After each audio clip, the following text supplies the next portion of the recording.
మాసానికి ఎందుకంత విశిష్టత? ఇక ఈ నెలలో ముఖ్య పర్వదినాలేంటో ఇప్పుడు తెలుసుకుందాం. జ్యోతిష శాస్త్రం ప్రకారం, తెలుగు క్యాలెండర్ ప్రకారం 11వ మాసం మాఘం.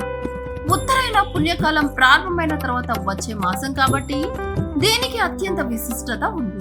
మాఘమాసం జనవరి 30 నుంచి ఫిబ్రవరి 28 వరకు ఉంది. ఈ నెలలోనే వసంత పంచమి, రథ సప్తమితో పాటు మహాశివరాత్రి వంటి పుణ్య పర్వదినాలు ఉన్నాయి. ఈ మాసంలో శ్రీ మహావిష్ణువును సూర్య భగవానుడితో పాటు లింగోద్భవం కూడా ఈ నెలలోనే ఏర్పడడంతో శివుడికి కూడా అత్యంత కీలకం ఈ మాసం. ఈ నెలలో హరిహరులతో పాటు శివుణ్ణి ఆరాధించడం వల్ల మీరు మరణాంతరం మోక్షాన్ని పొందుతారనేది శాస్త్రవచనం. ఇక మాఘమాస విశిష్టత. మాఘ శుద్ధ పాడ్యమి నుండి మాఘ శుద్ధ నవమి వరకు శ్యామలాదేవి నవరాత్రులు జరుపుకోవడం ఆనవాయితీగా వస్తుంది. ఇక శుద్ధ విద్య నాడు బెల్లం, ఉప్పు దానం చేయడంతో చేసిన పాపాలు తొలగిపోతాయనేది శాస్త్రవచనం. దీంతో పాటు పార్వతీ పూజ, లలితా వ్రతం, హర తృతీయ వ్రతం చేయడం అత్యంత శుభప్రదం.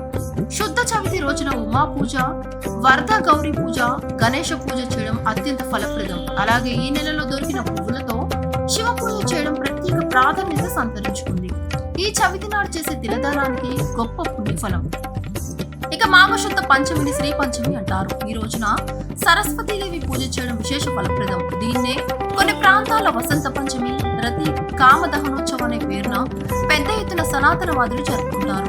శుద్ధ షష్ఠిని విశోక షష్ఠి అని పిలుస్తారు. మందార షష్ఠి, కామ షష్ఠి, వర్ణ షష్ఠి అని కూడా దీన్ని పిలుస్తుంటారు. ఈ రోజున వర్ణదేవుని ఎర్ర చందనంతో ఎర్రని వస్త్రాలు, ఎర్రని పుష్పాలతో ఆరాధించడం వలన చేసిన పాప పుణ్యాలన్నీ హరించుకుంటాయి.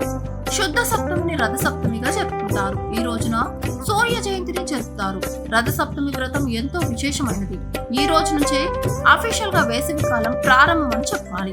ఇక శుద్ధ అష్టమి నాడు భీష్మాష్టమిగా జరుపుకుంటారు. గురువృద్ధుడు భీష్ముడికి తర్పణం విడవడం ఈనాటి పర్వదిన విశేషం.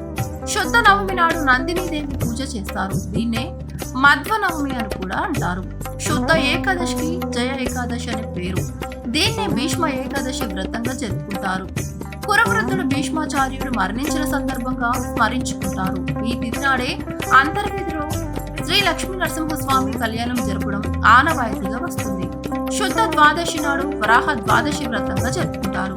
శుద్ధ త్రయోదశి విశ్వకర్మ జయంతిగా పేరు పొందింది. మాఘ పూర్ణిమకు మరీ విశిష్టత ఉంది. ఈ రోజున శ్రీకాళహస్తిలో స్వర్ణముఖి నదిలో స్నానం చేయడం అత్యంత శుభప్రదం. ప్రస్తుతం ప్రయాగరాజ్ త్రివేణి సంగమంలో జరుగుతున్న కుంభమేళాలో స్నానం చేయడం విశేష ఫలప్రదంగా భావిస్తారు. సతీదేవి జన్మించిన తిథిగా కూడా మాఘ పూర్ణిమను చెబుతారు. ఇక మాఘ మాసంలో వచ్చే మిగతా పర్వదినాలు.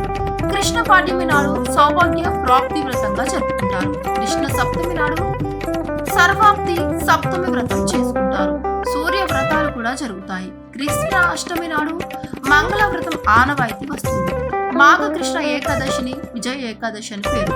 రామసేతు నిర్మాణం పూర్తయిన రోజున గుర్తు చేసే తిథని చెప్తారు. కృష్ణ ద్వాదశి నాడు తిల ద్వాదశి వ్రతం జరుపుకుంటారు. కృష్ణ త్రయోదశిని ద్వాపర యుగాదిగా మన పురాణాలు పేర్కొంటాయి. కృష్ణ చతుర్దశి నాడు మహాశివరాత్రి పర్వదిన వ్రతం జరుపుతారు.